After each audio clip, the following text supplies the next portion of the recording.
Hey, what's up out there in YouTube land?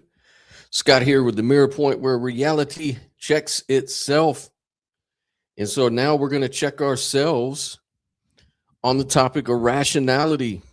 And I know a lot of people might not be too happy with some of the things that I'm going to express, but I'm going to ground it in the facts, right? And I'm not really going to make a judgment one way or the other about it. But basically, the idea is that even theists are irrational, but so are atheists.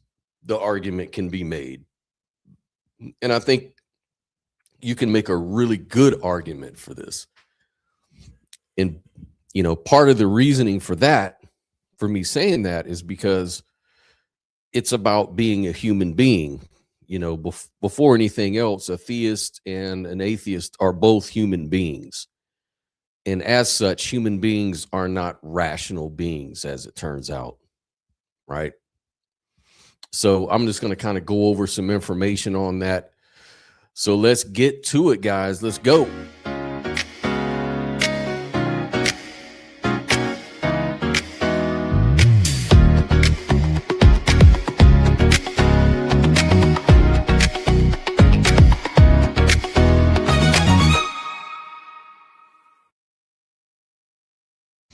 Hello, Scott here with the Mirror Point. We're going to talk about something that may strike people as sort of controversial because no one probably wants to admit it out of ego and wanting to be right, or at least highly certain. But we're going to call into question how you arrive at certainty. Is it really through reason and rationality? It's an open question because rationality is one of those words we tend to take for granted.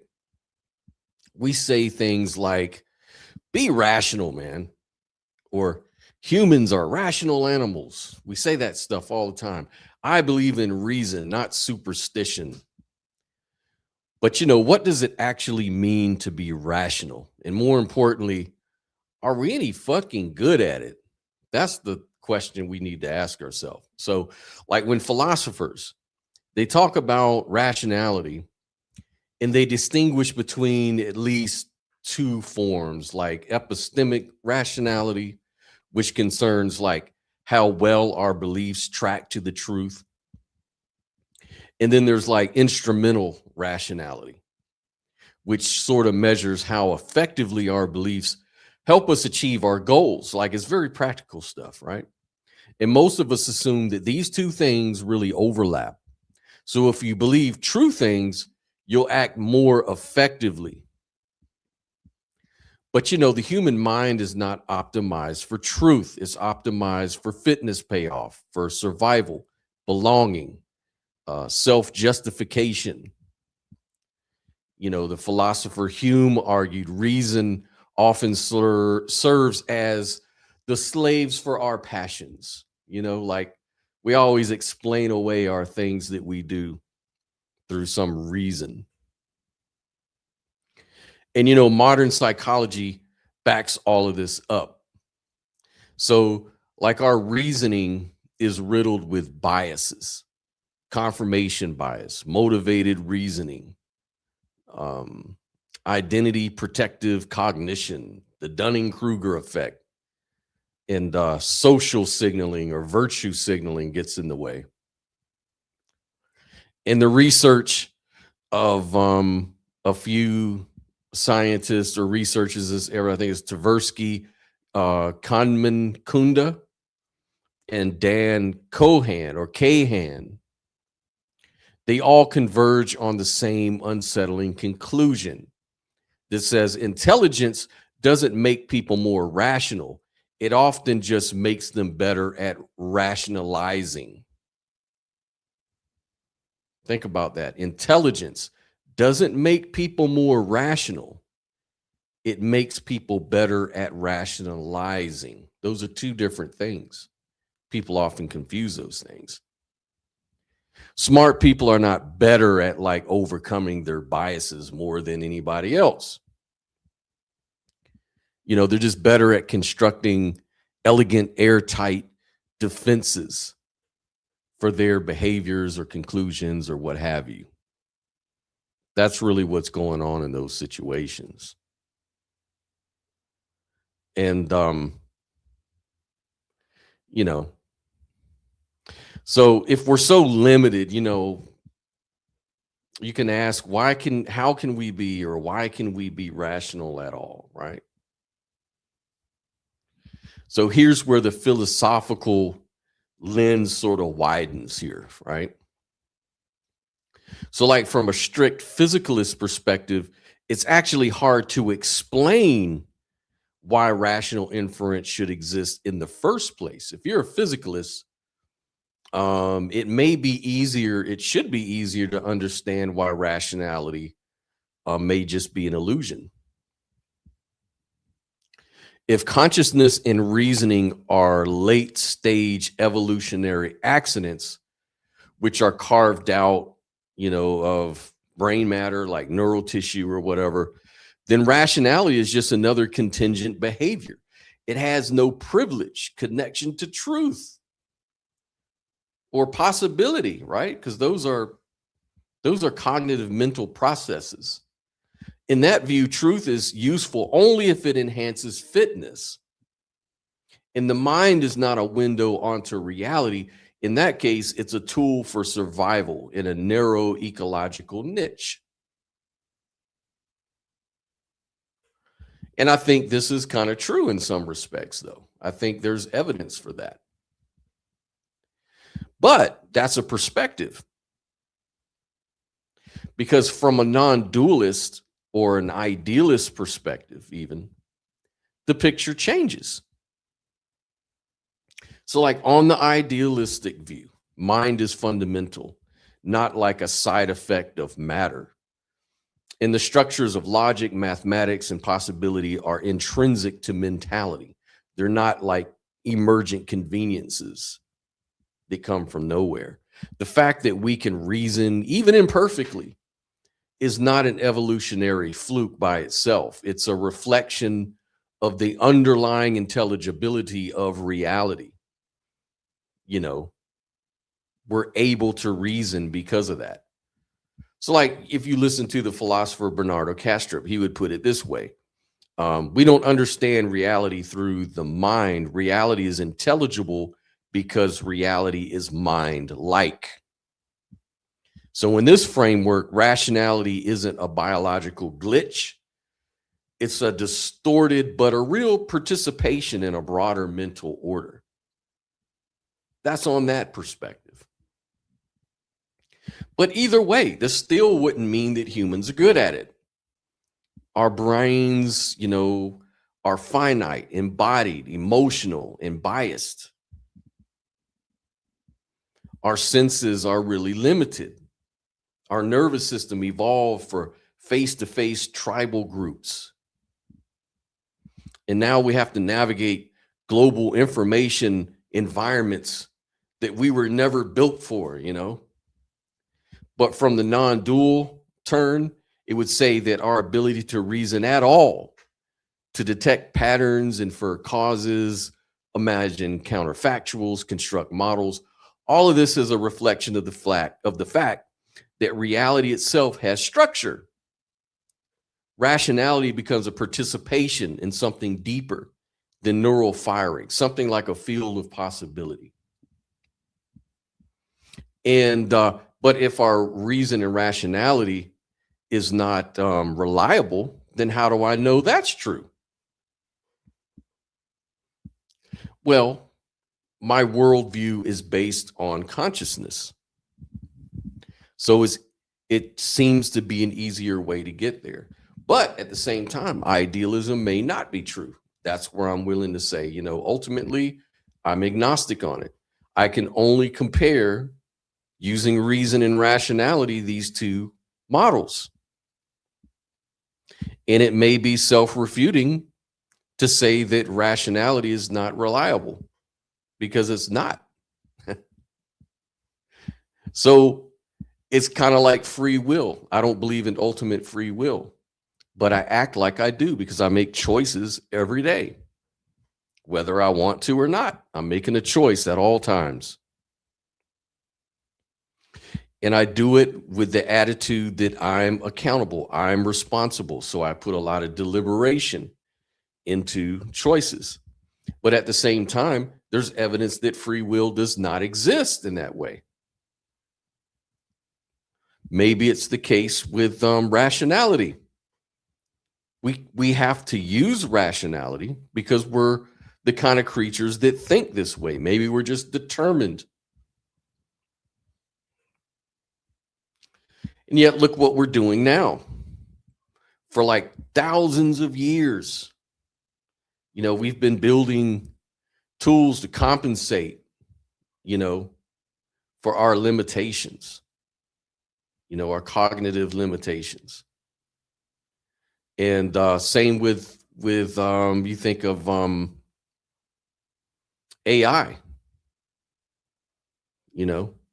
but here I've got a paper pulled out that discusses how AI is just as overconfident and biased as humans can be, studies show. Irrational tendencies, including the hot hand, base rate, neglect, and sunk cost fallacies, commonly show up in AI systems, calling into question how useful they actually are. So even our, tools reflect this sort of irrationality, which is unfortunate, right? But we do the best with what we have. And, this gets into now the idea of theism versus atheism. Like, I'm an atheist, but I'm an agnostic atheist. So really, I'm just an agnostic about God. And therefore, I don't believe it, or I don't have any emotional commitment to the idea. Right?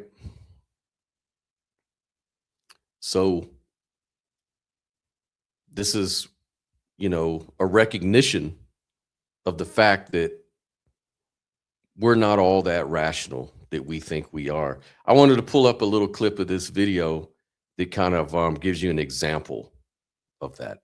If you're like most people, you think that other people are frequently guilty of poor reasoning and that your own reasoning skills are superior to theirs. But in fact, how good are you at reasoning? Try answering a couple of simple questions. First, suppose that Pat is looking at Chris and Chris is looking at Sam.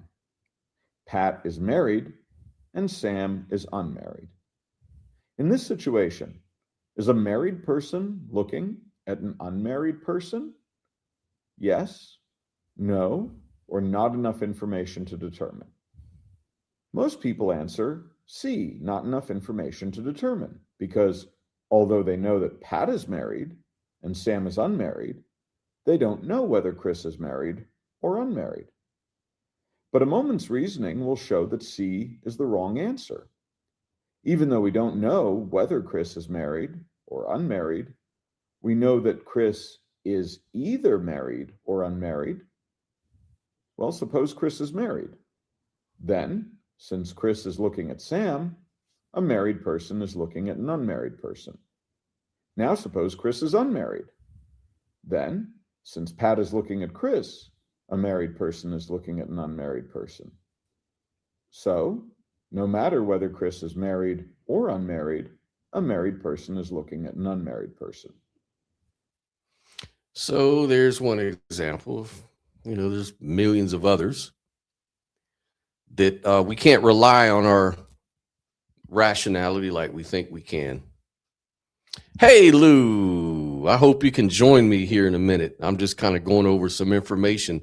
Let me put up the link so we can actually discuss, if you have time, of course.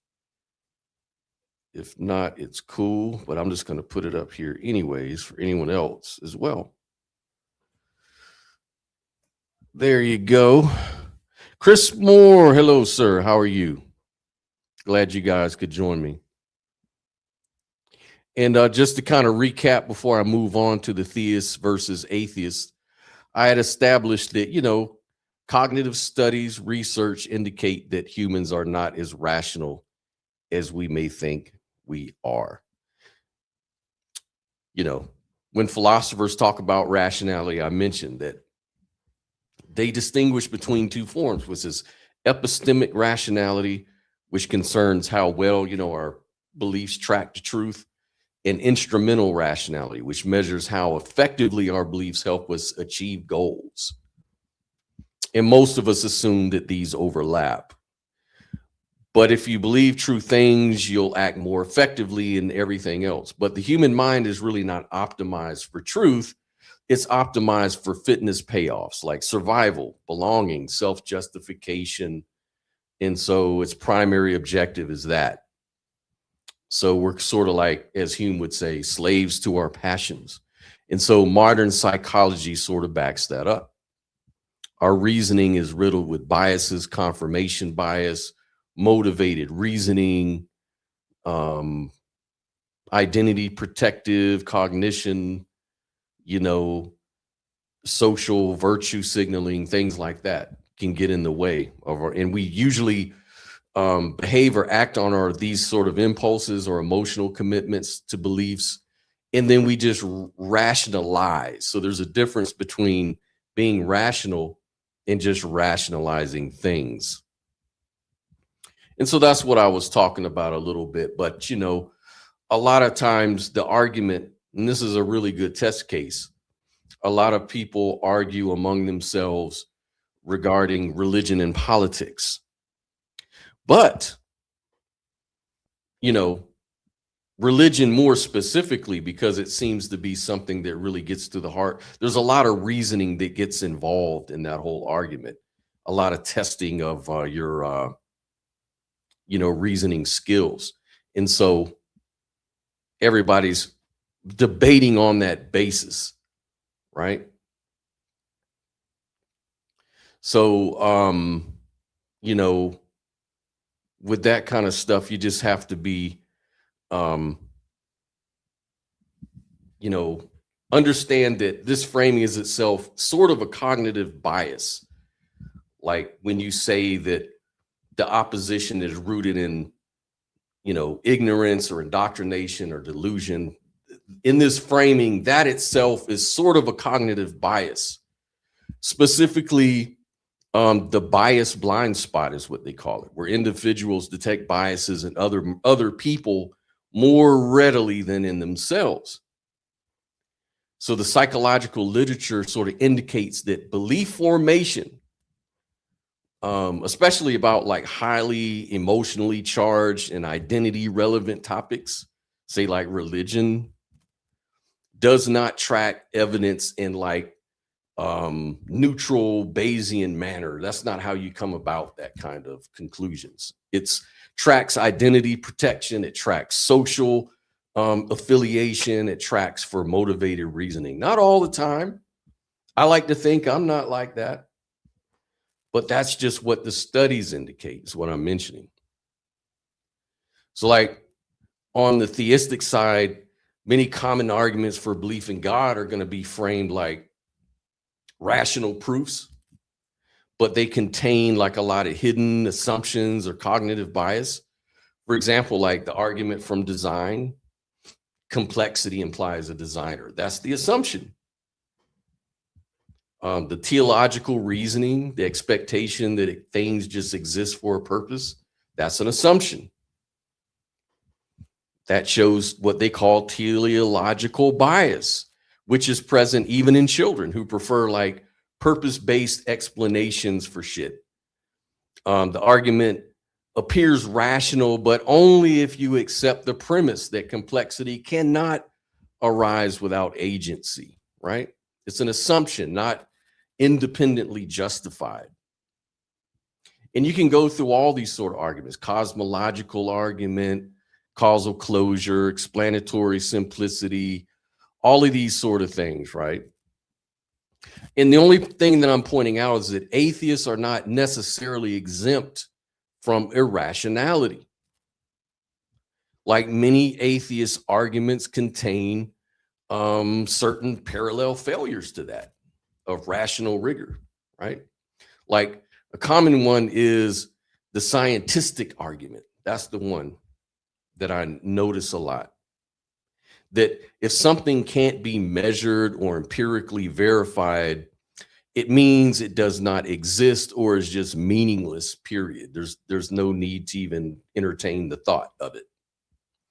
And this is like a variant of that old philosophy of science, the verificationism. That's what it is.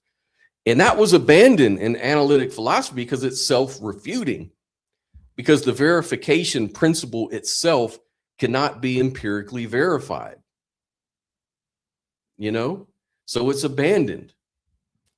And a lot of atheists argue, though, for that sort of verificationism, and they don't even know it. It's just assumed.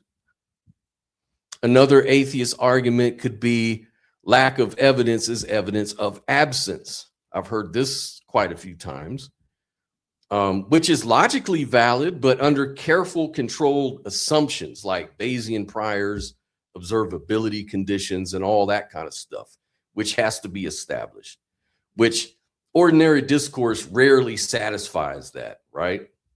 So without these conditions, the claim will just sort of collapse into a non sequitur or an argument from ignorance. And psychology also shows that atheists rely on identity and motivated cognition in kind of the same way theists do in many cases. Like atheism provides its own social in-group, shared identity markers, moral narratives. I'm not talking as a philosophy. I'm talking about just colloquially here. For example, the argument that science disproves God rests on an unexamined assumption that metaphysical claims should be adjudicated by science or empirical methodology, which is a philosophical claim. And it's just sort of masquerading as scientific necessity. And if you challenge them, many atheists will defend this position, not through dispassionate epistemic reasoning, but through just like this sort of tribal cognition characteristic of group signaling. You can see this a lot. Not saying everybody, like I say. And it's not just whether you're an atheist or a Democrat or a Republican or a theist or a Christian or a Muslim, even highly, just say general, even generally intelligent individuals and even scientists are not immune to that.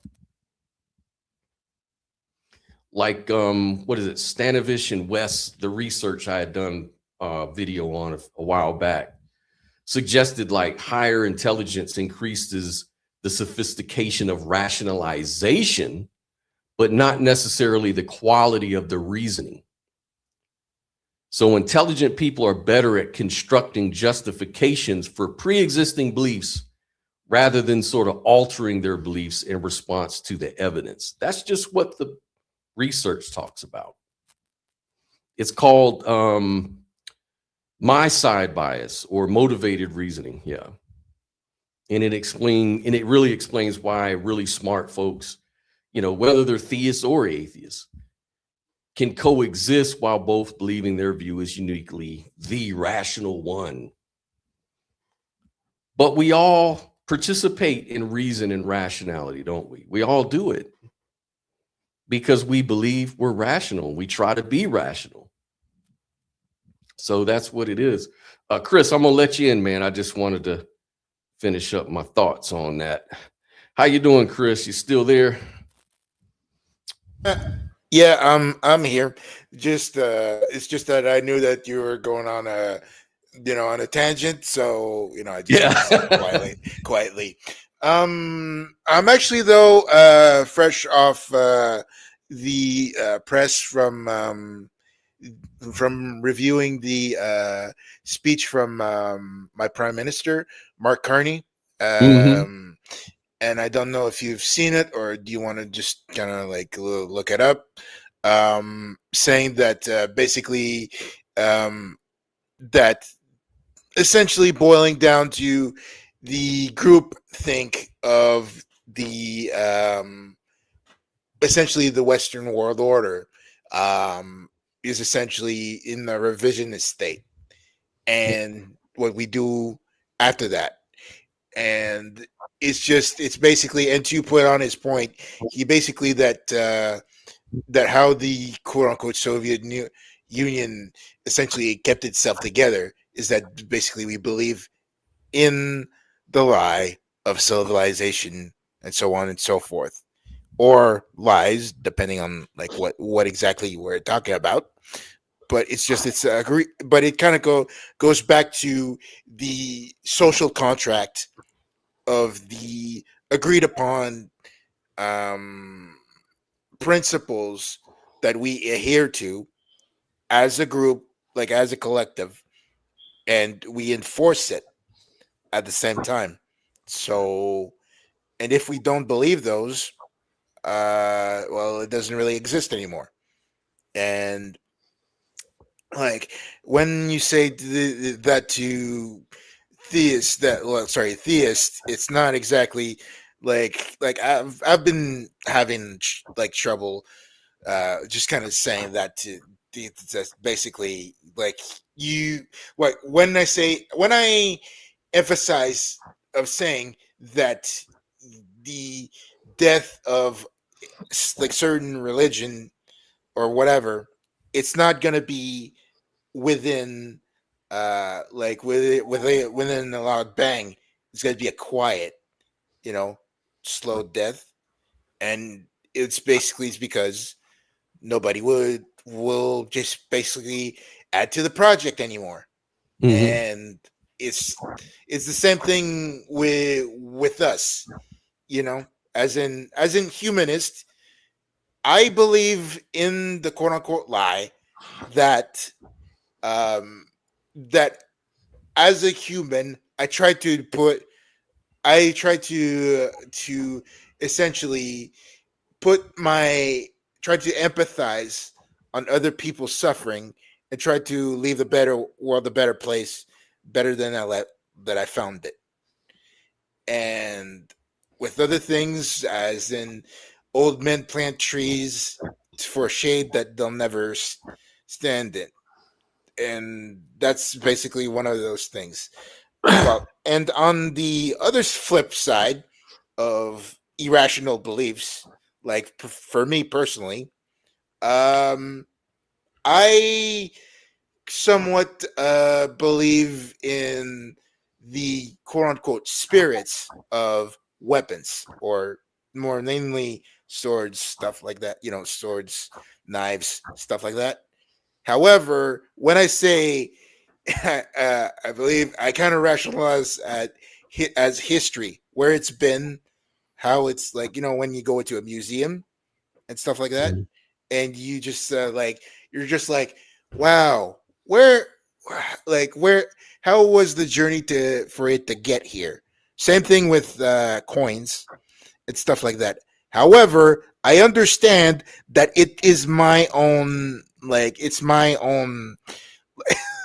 It's like not saying superstition, but it's well, yes, superstition or whatever, or like it's like something that I've basically made up in my mind that basically kind of tickles my fancy, because I like history and stuff like that, and just the amazing world that we live around this.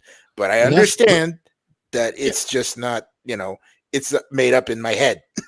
Hey, well, that's the only thing that I'm really trying to point out is that at least you're one of these people that can see it and can admit it, you know. Yeah. And that's kind of where I'm coming from, is that let's be honest with ourselves, and let's understand that, you know, if we're going to take science on, if science means anything, and neuroscience and behavioral sciences and sociology, history, Hmm. all of this stuff, if these sort of sciences mean anything, then it's going to let us know that all of us as humans are not necessarily rational beings. Hmm. Well, We just uh, think we are. It's kind of like, I treat it like the idea of free will. yeah. Like, I don't really believe in free will I absolutely do, like that. but it's just that it's like perpetually in conflict, so it Right. nullifies.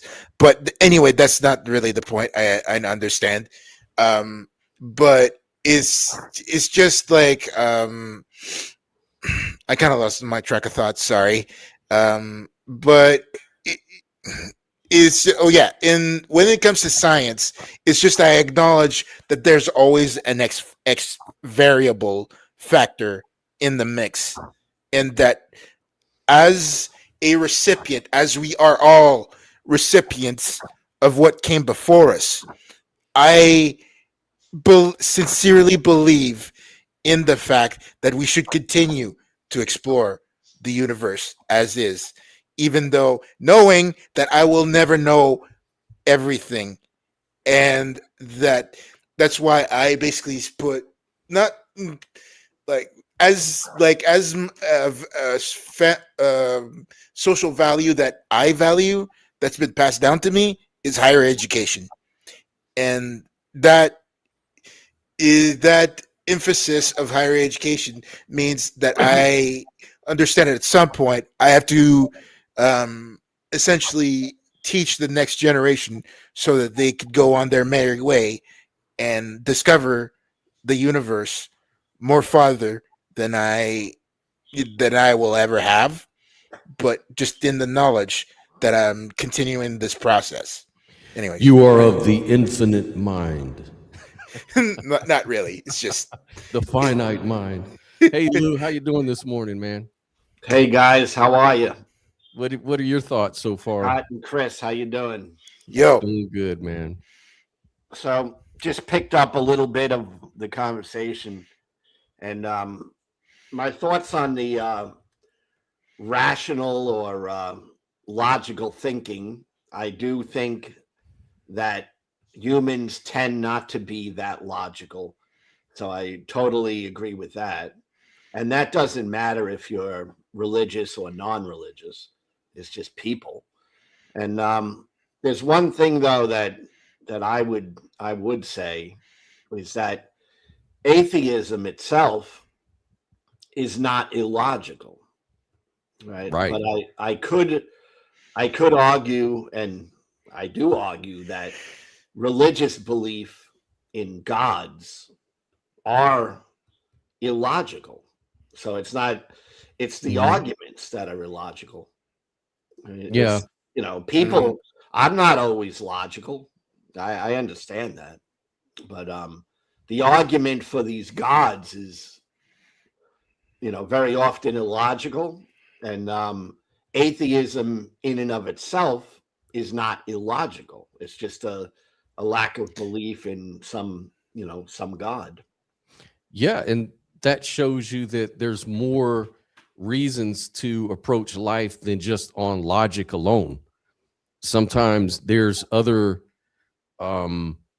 knowings that aren't necessarily based on logic that inform you. For example, humility. That feeling of humility may inform your decision to reserve belief in things you don't know exist, right? You may say to yourself, if I say I believe in God, but I know to myself I don't know that to be the case, then out of being that feeling of wanting to be honest, it may not be a logical reason, but you're going to say, I'm just going to say I don't know and be agnostic.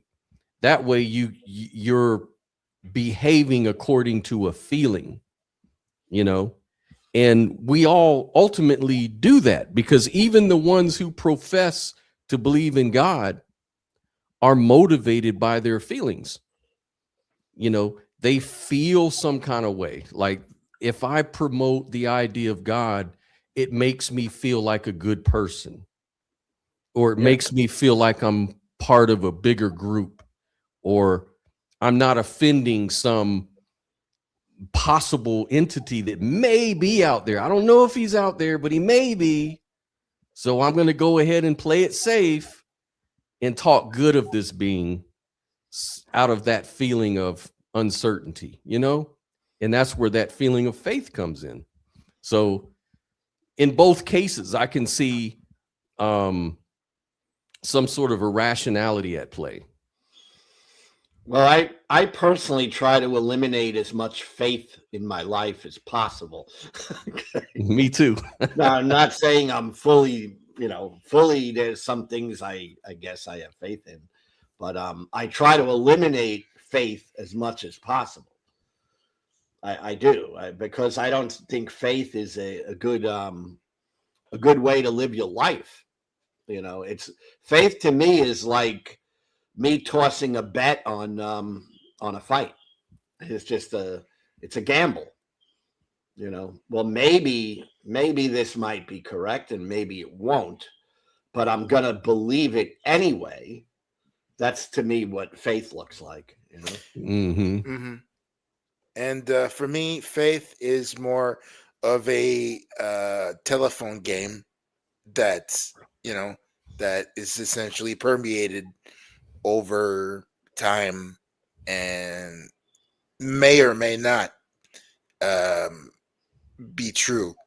But then again, there's also the fact of not, I call it the multiverse, but it's just the doors of possibility of every like sequenced events of saying if you're going to say the scriptures or Bible, okay, you have to go through this door, and then you see other doors, and then you go like constantly just like going that to do this specific thing to happen.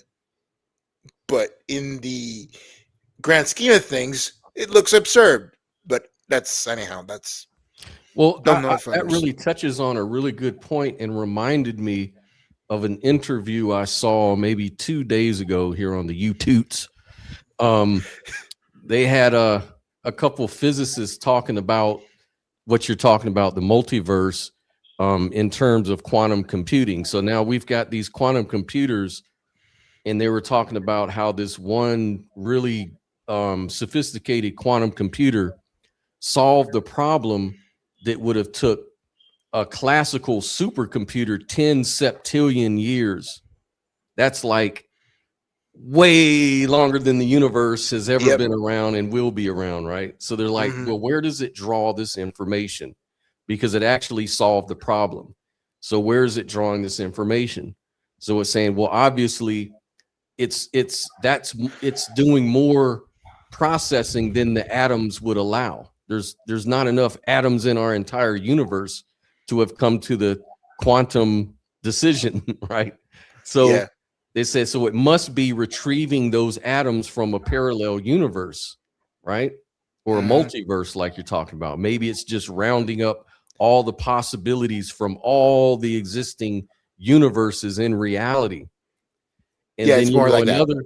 and the other physicist was like, that sounds really cool, but you do know we have absolutely no evidence of what you're talking about. Like there is absolutely no evidence of any other universe except this one.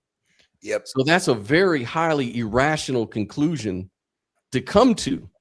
He says, but it's a very useful fiction Mhm. because mathematically, I even came up with a model that could explain that Yep. succinctly. And Ironically, yeah, sorry. Ironically, it's the culmination of the small actions that happens, like when we essentially the skills that made us able to tame fire as a tool, and then rocks as cutting tools and stuff like that, and those small things that kind of accumulates over time is ironically based on not exactly faith, but it's just wanting to be things to be better and finding out the solution of of wanting things to be better. Those are one of the key factors of why technology goes forward constantly. Anyway, so yeah. what do you think, Lou? I'm just sitting here wondering about the utility of faith. Like, is it actually something that has value? And I don't know, outside of psychology, because I think faith can help a person's psychology, can make them feel better, so to say. But Mhm. I don't know. What do you guys think about the utility of faith? Like what is the benefit of faith? Well, faith can be anything like atheism. Like it would basically be the same position as atheism because it could be, you know, have faith in the spaghetti monster, or it could have a quantum more, uh, Multiverse. well, not multiverse, but more personal aspect, as in, like, I don't know if you guys have kids or whatever. I Mhm. don't, but if you do, or even have I have like a great well, technically my nephew. Well, I call it my. They're technically my grandnephews because it's my cousin's kids, but I call them my nephews. Um, I basically believe that they will, well, or try to believe that they will, like, they will live like, see things that I will not see, and then I basically have faith that, that, not saying that they will live better lives than me, but they will see things that I would be like, wow, wish I would be there for that. So I'm I am basically, like, every year, well, for the past 3 years now, I've basically been putting like $50 for their education.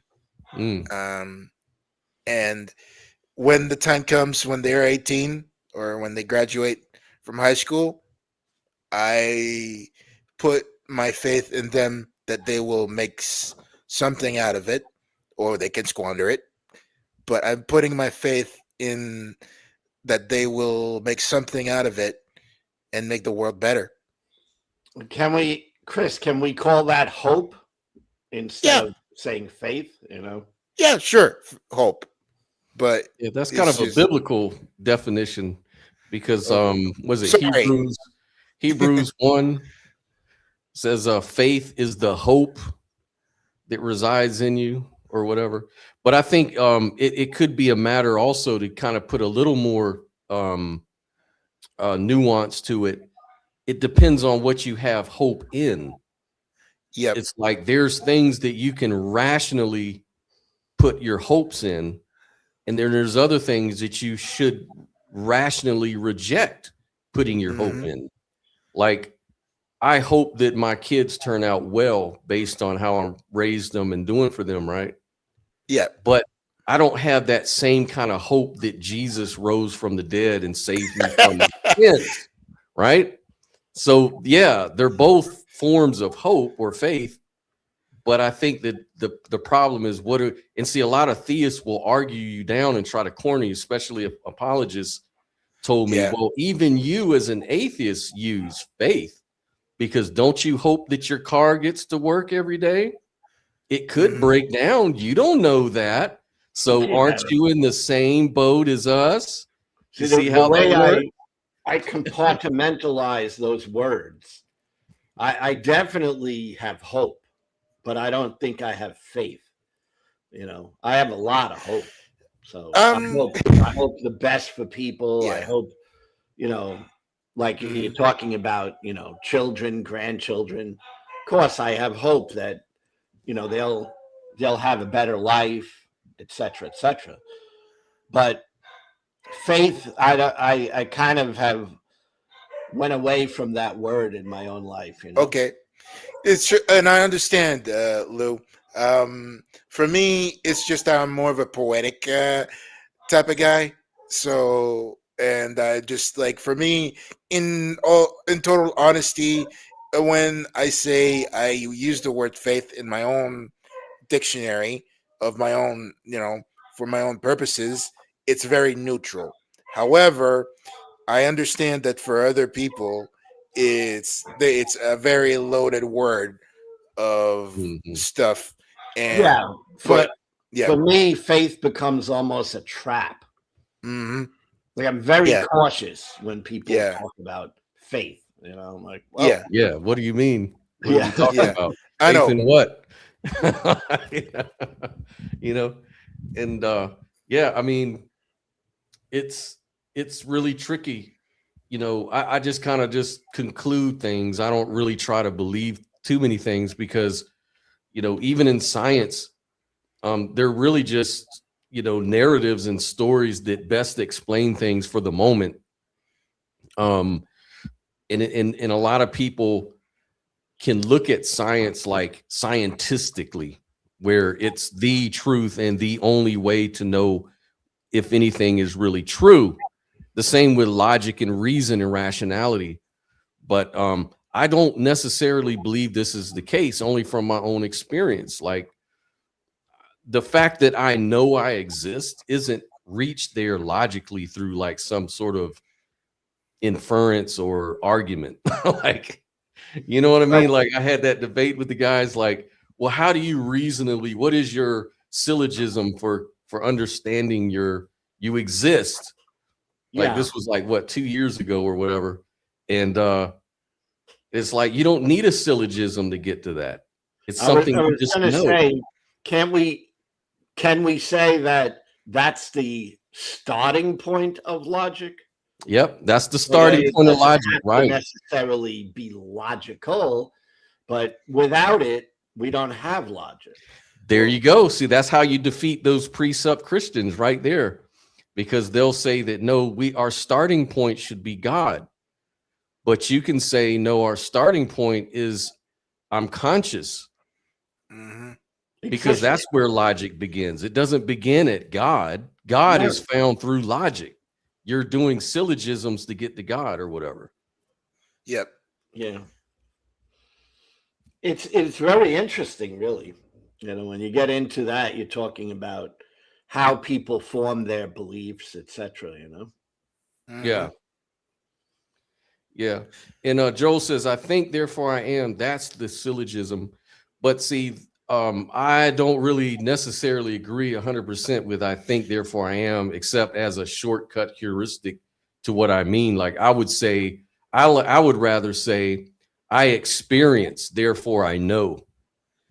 Well, So knowledge and logic and all that, the starting point is, you know, being conscious of an existence, you know. well, Anyways. for I don't know if this kind of crosses like other topics of like intelligence and stuff like that, but I basically went once talked to a theist, or well, not kind of like online chat about the like what is intelligence essentially. And when you look at like other mammals, like whale, like basically the whole ancestry of that comes from whales, dolphins, and stuff like that. Um, like, are they intelligent and stuff like that about consciousness and all that stuff? And they can perform complex things. So, what does that leave us? The of the great apes, descendants of the great apes, essentially.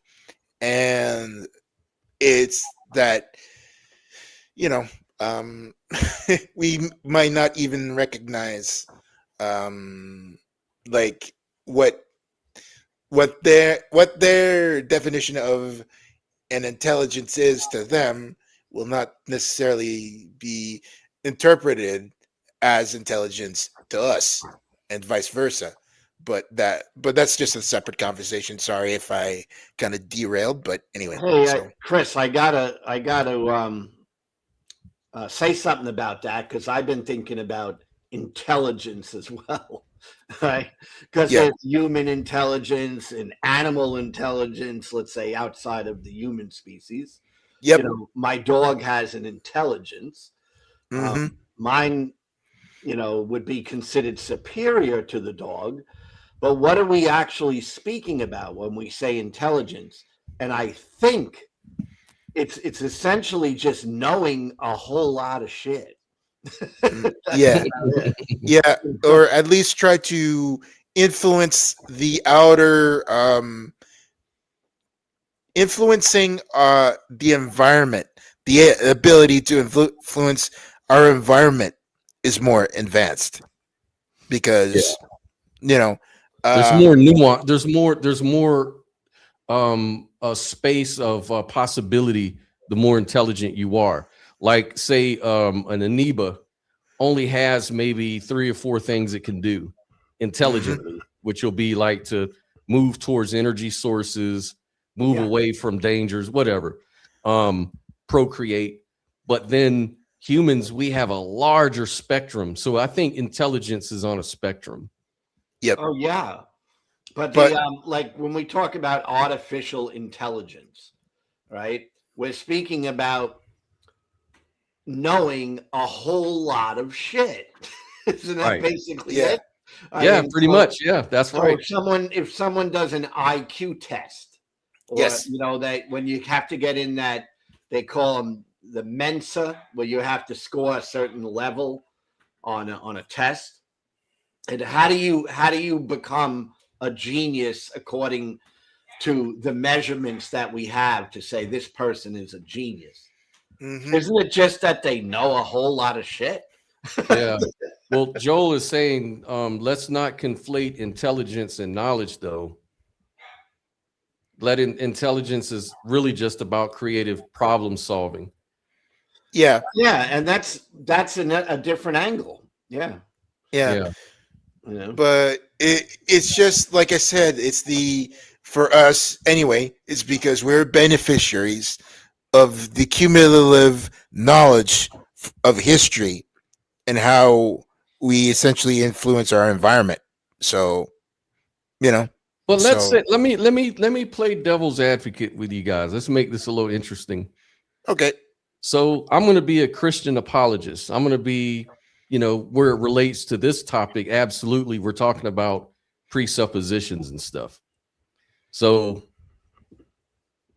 if you don't ground your rationality in God, then you have no basis to say any sort of truth statement. And so why should I trust you when I've got God? How do you respond? I hear that argument all the time. So there's I'm not nothing sure. new for me. I'm not sure if I'm really good at it, but how I usually respond is that I go to the social sciences route, or try to use that basically we have a collective, like as a collective, and the fact that we are a cooperative species, social species, and stuff like that, that we try to essentially create a social contract with ourselves constantly and amend it, stuff and stuff. But I'm that's not just buying it. I'm yeah. not buying it, So, Chris. okay, sorry. Sorry, Where are you getting your I'm getting grounding from? that was just the overview. Yeah. Well, Remember, I'm being Darth Dawkins right now. okay. All right. Sorry. Sorry about that. Well, you believe in that? Do you believe in laws? For your sake, well, for your point of view, the Constitution of the United States. Yes. Sure. What does that have to do with how you know anything? Okay, you slumped me. You see, this is the problem with you atheists. That's the thing. You have no reasoning ability. You don't reason through your denial of God. Okay, Lou, I'm sorry, I gotta tap out. I think that whole line is nothing more than attempting to confuse people. Of course. And I don't think it really amounts to anything at all, because I think everybody this grounding in God thing, I just think that is all bullshit. Like we always ground our beliefs and thoughts based on our minds. I mean, I don't see how anyone can get around that. Well, Lou, logic, you go along with logic, right? We're in the same boat with that, right? Okay. I accept logic as being a good thing. Yeah. Okay. Well, logic determines what must be true in all possible worlds. On atheism, physics determines what happens in this world, like the logical laws and stuff you're talking about. But logical necessity is not entailed by physical necessity, only God. Physical necessity is nomological. Logical is modal. So physicalism, atheism cannot generate logical necessity from patterns in law-like patterns. Only God, only a mind like God. What say you? Well, you know that that whole atheism isn't physicalism. So we gotta start honing in on these words, right? Because when you talk to the apologists, they're normally assuming so much, right? Because I don't look at myself as necessarily a physicalist, right? But I am an atheist. So they try to put you in a box and say, well, look, now because you're an atheist, you have to be this, and no, I mean, I try to use my own mind, and in some ways I'm maybe a physicalist, in some ways I may not be. But the bottom line of it all is that we're using our own thought processes no matter who we are. And that it being a belief in a God is meaningless. You're still using your own thought processes. So it's just like an argument meant to confuse, really. Right. Yeah, because we're all using the same. We're all presupposing logic in a way. You're all saying that logic is what we assume is the best tool or the best method for argumentation. But what the theist does is they're simply they're trying to undercut that presupposition, because they're saying that logic does not exist without a God. Yeah, I've heard because that. Because a God is necessary for logic. Logic is a mental thing. It's a thing that we humans do. It's something that we engage in. Yeah, but rocks don't engage in that. Hey, Joel, how you doing, man? Hey, hello to everybody. Thanks for letting me jump on. Just to touch on what you just said, isn't that what theists claim about literally everything? Not just logic, but literally everything else. They would say this can't exist without a necessary being. To me, what the presuppositionalists seems to put forward as their basis for their certainty seems to be the exact same assertion that they've been making all along. There's nothing new to just claiming a God is necessary for this. That claim's been there the whole time. All right, Joel, I'm going to play Darth Dawkins mode on you a little bit. Yeah, that's what I came in here for. Yeah, I'm going to challenge you. So, regardless of you crying about, the historical things that the Christians do, the thing is you're negating God. Even though you may say you're an agnostic, you're taking the no God position, which is a negation. And you cannot have negation in any meaningful or non-trivial sense without an ontological or modal framework that defines the space of possible states or truth conditions in which a negation could even operate to begin with that, right? So how do you... I'm not sure about that. No. Well, what is it that you are saying is your preconditions for truth? What is your precondition for truth? I would say if a proposition corresponds to something out there in reality, then that's true. That's all the conditions that we need for truth. Let me ask you, does not red only make sense if there are other colors? I don't know what not red is. If you're saying about something that it's not red. Come on, Joel, don't be pedantic, sir. You know exactly what I'm talking about, sir. Don't interrupt me. Not No, red. I didn't mean to interrupt you. I'm saying No, not red isn't a property that something has. We're saying about it that it doesn't have the property of redness. Well, not here only makes sense if there are other locations, right? So if you're not here, implies that there's other places to be, right? But now you're saying that it's like other dimensions of No, just other that's- places. Just like if you say I'm not here, means that you're not here, you're somewhere else, right? Does that make sense? Well, here is a spatial term, and if you're talking about location, that's something that we recognize. We can be here or we can be there. So I don't know. They're terms that were made up to describe this thing that can be different. That's right. It's called the space of contrast. So like not conscious only makes sense if consciousness is a defined property, right? Well, sure. When we're saying that something doesn't have the property of being conscious, we need to understand what being conscious is like as a property, because that's what we're negating.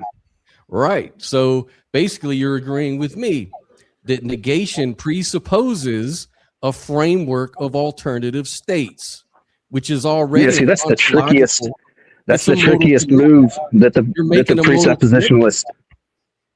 That's the trickiest move that the presuppositionalist makes. They ask you a bunch of easy questions that you're going to agree on because they're true, and then they're going to say, "See, you agree with me that blah blah blah blah blah blah blah." No, I didn't. No, I didn't. We agreed on a whole bunch of other stuff, and then you gave a conclusion that doesn't follow from that. Yeah, Joel, but if P means true and X means false, what is it false relative to? What relative to what? To the proposition that we're describing. Well, right, but in classical semantics, like these sort of truth values are interpreted over a model, right? Like a domain or possible worlds or assignments. We do this in philosophy all the time, right? moving the goalpost. I'm just trying to trap you, Joel, and I want you to just step into it like a gentleman here. Well, I don't know what you want me to spin to. What I'm saying is negation without ontology collapses into noise. And if you don't have an ontology, What do you that you're mean? claiming, then you're not making any You sense. mean like a fully complete ontological model of reality is required? Because no, it isn't. Well, imagine trying to negate without any state space. I mean, what would it mean if we don't know what X is or what counts as not X? Like you have to have. Yeah, we have to know. Yeah, we you got to have know. have But that's negation. epistemology. That's not ontology. That's epistemology. Is No, to be able to know if we can know things. Arguing for semantic nihilism.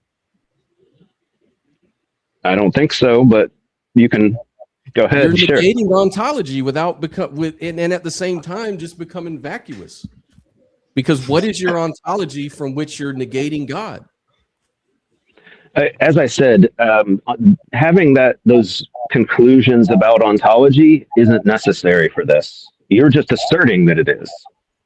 Can you show that it's necessary? Because here I am doing this kind of thinking, and I'm telling you, I don't have those beliefs, and I don't need them to do what I'm doing. It's the absurdity to the contrary argument. The fact that you don't have a state space ontologically, and yet you make truth claims is self-refuting. You have nothing to reference.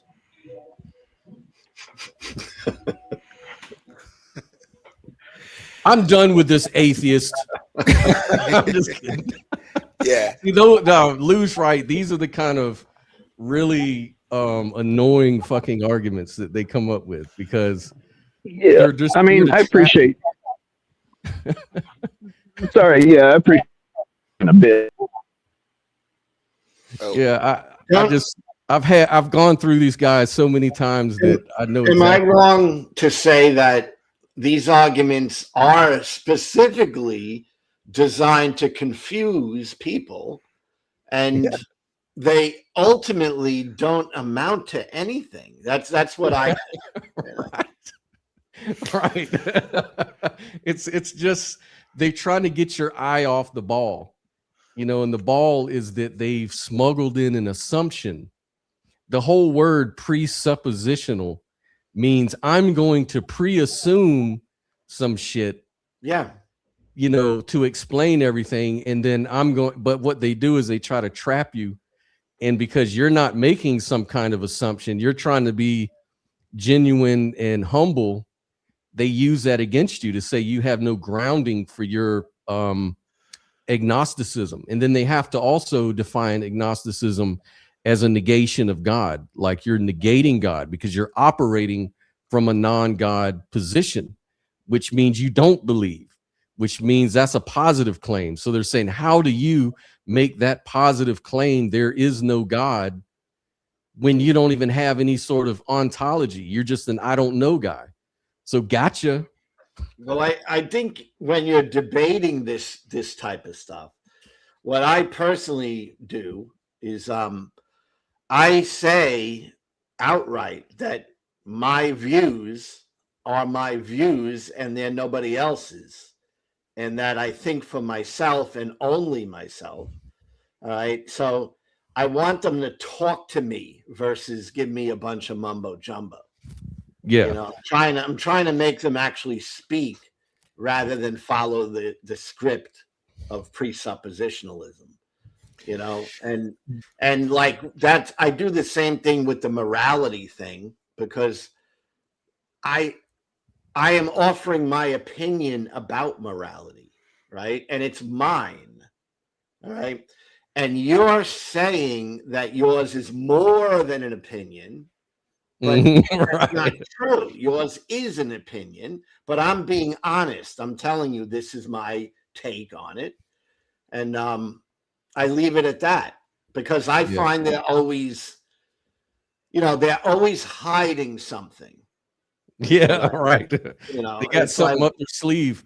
it's And like, you can't make these arguments and claim they're totally objective when they're not.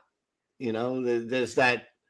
yeah, because there's a lot of what they're not telling you is think about they're trying to get your eye off the ball. Like, what does this God entail that you're talking about? They don't want to talk about that part. He's he's all loving, all powerful, all knowing, all these omni properties. Yet we have evil, we have all these other problems in the Bible, which is also entailed in it. And it's like, so what I usually try to do is I say, you know what? I grant you everything you said. I have no grounding, no reason to believe what I don't believe or whatever. So let's just say I'm a believer. Now, can you explain how Jesus walked on water for me? They don't want to go there. They don't want to talk about around. It's spinning it around. And that's why I tell them, like, if we're talking about morality, they'll say, my morality is grounded and yours isn't. And I'll just say, my morality is grounded on my own thoughts. yeah. Well, and I'm telling the truth. That is my morality. And I'll say my morality is subjective to my own thoughts, but yours are too. Right. That's the point. That's the point. Yeah. That's yeah. the point. One of the presuppositionalism traps have basically been going on for the past 2 weeks, I think. Well, not the past 2 weeks, but it's been 2 weeks ago was the presuppositionalism of having polytheism or polytheists, saying that which God do you essentially refer to if something like goes against you and stuff like that. And I basically like genuinely trying to give you a statement is that the idea of who, not who, but like the gods being fickle and just like being essentially assholes to that is pre-baked in polytheism, as in, well, for most polytheism there's no black and white, all good all evil. There's just a shades of gray, and most polytheistic religions are just humans are just stuck in the middle of it.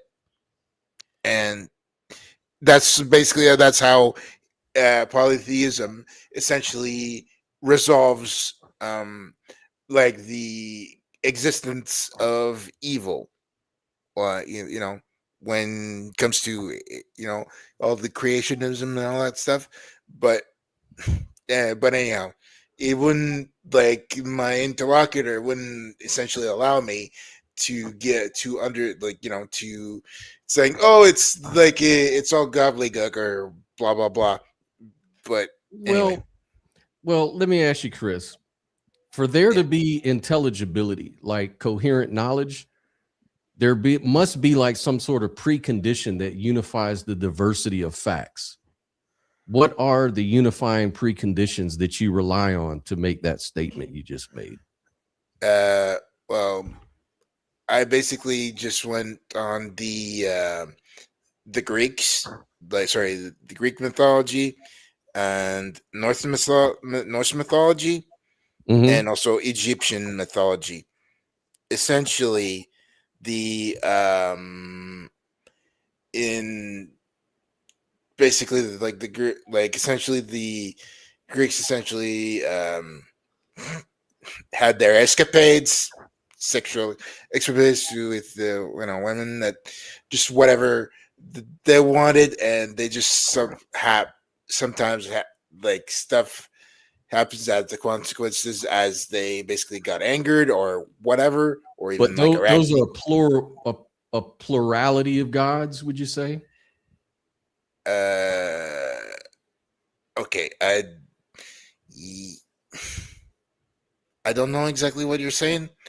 Like, are you saying like you said in that sort of religion or beliefs, are these like the God is I guess what I'm saying is the problem of the one and the many? Yeah. So like, how can reality be both unified and diverse? Like many trees, one concept tree, many events, one space time. Well, essentially, each god has its own element, like, and sometimes you can have the elements can contradict each other. As in, so how do they unify all these particulars, though? Like, there has to be a foundation for universals, like the mind behind logical order for all these particular gods and plural things. Well, in the Greek mythology, usually it's the it kind of goes through the generation. Well, it's more translated as in the generations of titans, and then the gods, and then the chromatic gods and stuff like that. But that's okay. Yeah, but you see Jesus. But you see, what you don't understand, Chris, is you've got Jesus, who's absolute, he's immutable, universal, comprehensive. So he only the Christian God can fulfill that role. None of what you're talking about, because Jesus is the unifier of particulars. He's the foundation of universals. He's the mind behind logical order and the source of identity conditions for any object at all. So without God, facts can't really become unrelated, particulars. It's just unintelligible chaos. So how does your belief system here solve that? I don't get it, you atheists and people that don't believe me. in my assumptions. You see, that's Yeah, bullshit. yeah. I understand It's where. incredibly frustrating to Yeah. to deal with this, because what I find that the religious people do with, you know, the Christian God people, is all they've managed to do is make God completely 100% unfalsifiable. So they Mhm. just kind of have made something that, you know, it's like anything you say becomes, oh, but my God doesn't apply to that. My God is different than that. You know, He fits everything. Just yeah, whatever needs to you be know, done, you can't that's what he is. He you fulfills that. can't see God. Well, my God is invisible. You know, Mhm. you can't detect him in any way. Well, my God is undetectable. You know, he Yeah. doesn't. What he does doesn't appear to be good. Well, my God is always good. You know, it's like just plugging in a God that is completely made up. I mean, that's all I see. That's where I'm at in my life. It's like this stuff is just made up. Right. And you know, to be fair, a lot of that's exactly what a lot of metaphysics does, doesn't it? It's like you were saying you're not a physicalist, because physicalists do the same thing. They plug up a lot of these metaphysical mysteries with, oh, one day we'll find out that it's just a multiverse of infinite amount of material shit that's going to fit the bill. Well, that's just a belief. That's not, you know, that's not something you can prove. It's just like the same thing with the God. That's just something you made up to fill the holes in for now. You know, it's like a placeholder. Yes. And I'm Anytime there's fine with that. That's fine. But just say what it is. It's an opinion. anytime there's a hole in their argument, they just recede to, well, that doesn't apply to my God. Right. You know? Or that. Yeah. You know what Yeah. I'm saying? It's like Yeah. it's just excuseism. Yeah. It's like, you know, and it's incredibly frustrating, and that's why, like, debating apologists, I've done some, and the highest level apologist academically that I debated was Ryan Pauly, you know, who is very smart and very schooled. But Mhm. I've been thinking recently that's probably the only debate I'm going to do with like an academic Christian, because I find the arguments to be um, not very sincere. I think they're just defending a position. And when cornered, it's always, well, my God is the exception to that. Mhm. Yeah, and it's just like a failure of imagination if the shoe was on the other foot. And I've talked to Ryan Pauly too multiple times, Yes, and I think I've seen you in some of the chats with him. Yeah. yeah, and every time that I try to ask him to step outside of the box, he just kind of reverts back to, well, not exactly his script, because it's not what he gives me is not exactly the exact talking points, but it's like it kind of goes through presuppositionism of the script. So I don't know if I'm making sense, Yeah, but yeah, what happens, I find, with an apologist like him is he's going to try to stay evidential for a while. yeah, When that reaches an end, then he goes presuppositional. You know, yeah, kind of like, you know, well, I'm going to try to argue on the basis of fact as best I can, hmm but once you dig deeper and deeper, it becomes, you know, just presuppositionalism at the bottom of it all. yeah, because it's like one of our last discussions was um, basically the child parent dynamics of between basically like in the well, in Christianity, but also it could be said for Islam and Judaism and all that stuff. But I basically kind of tried to put the example of him having kids and stuff like that. It says that your kids will eventually outgrow them, and you have to essentially reestablish, well, not reestablish, but renegotiate your how you negotiate as adults, like an adult to an adult, not a child to an adult. Sorry, an adult to a child.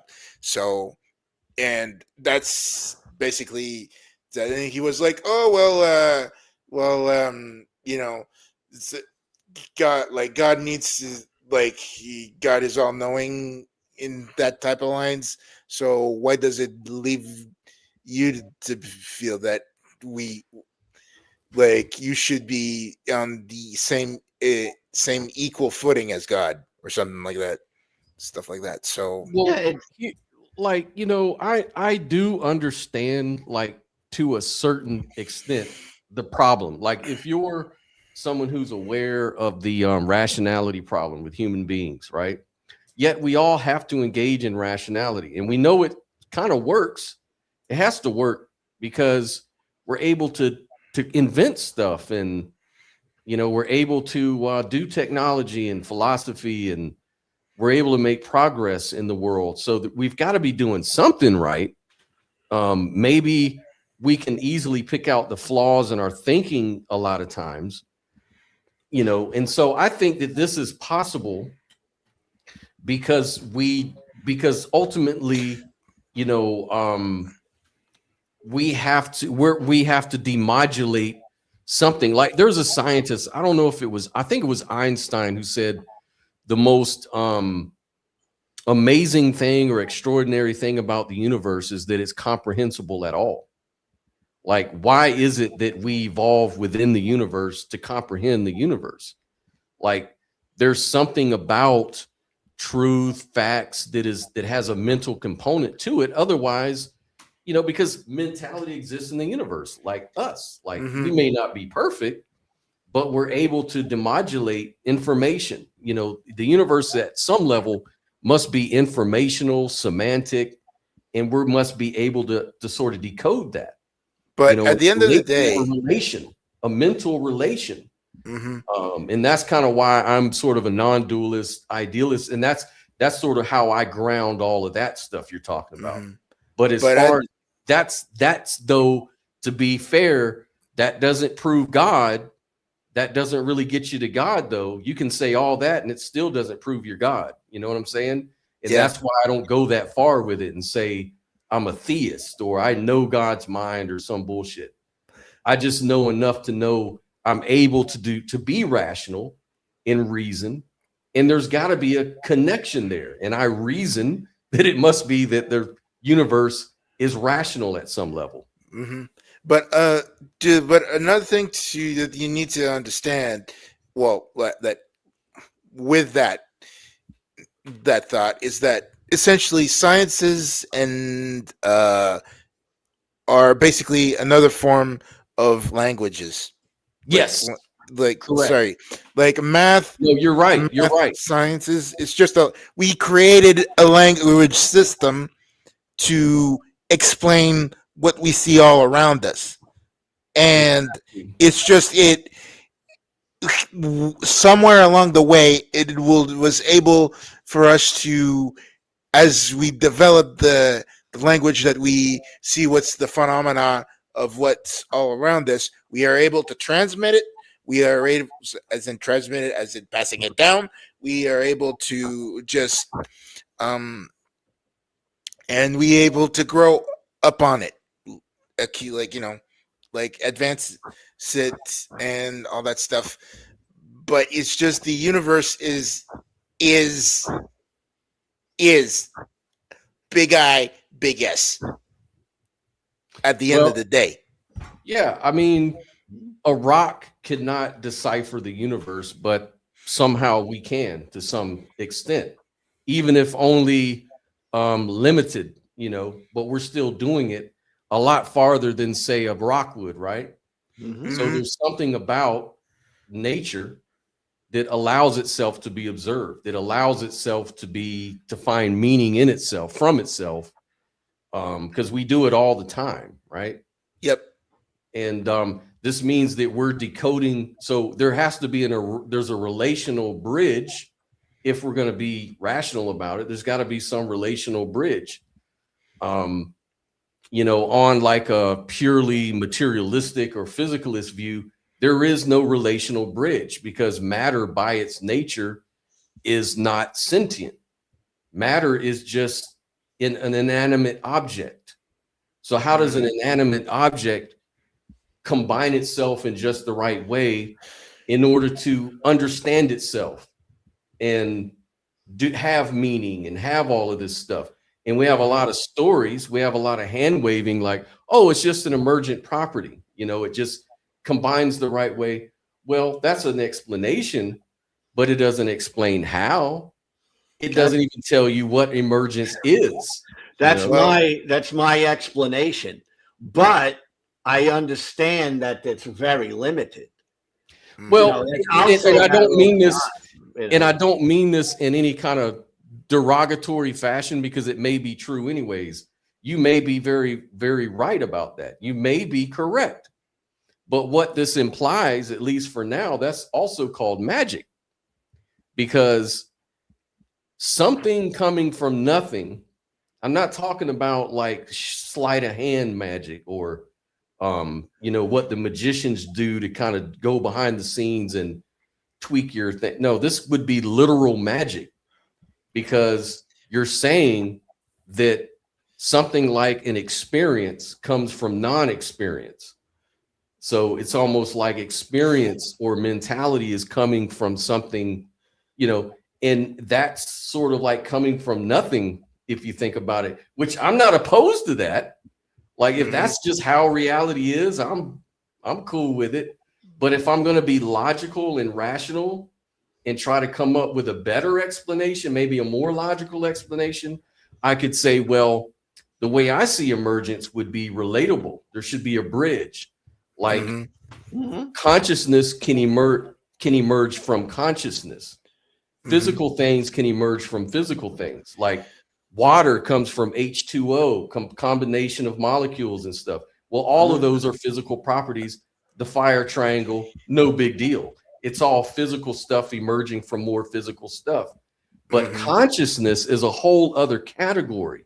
And experience is not what physics is all about. Physical things don't experience. Rocks don't experience, right?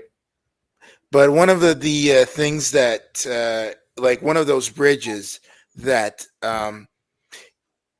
our humans' minds cannot comprehend as much with this concept is time. Time is essentially to think upon eons and eons of subtle changes is it's very like an abstract, like it's a very abstract thing to grasp and to be at peace with. Essentially, it just basically boggles like like a 404 error for most, well, not for most people, but for especially for theists, is that they don't see that in the arc of between finding one skin of the great apes down to another, like say us having Neanderthals and not Homo erectus and all that stuff, and within our DNA to a certain degree. And I know that I'm skipping stuff over here, but it's just that it's like not, it's like you can't exactly point out a subtle differences if you go individually. If you put like skulls on a line, and you cannot put out the differences upon individual skull unless you pulled out like the two different extremes, and it's the same thing for like the quote unquote mammal, sorry, the mammal branches, and then after that it's multicellularism, and then just a cell, and the so on and so forth. Well, I It's think it's very time and evolution can give you it can track changes, yes. but chronology is not causation though. So like the fact that bones appeared after cartilage doesn't explain how bones arose, right? Mhm. Like the fact that the universe cooled over time doesn't explain why particles exist.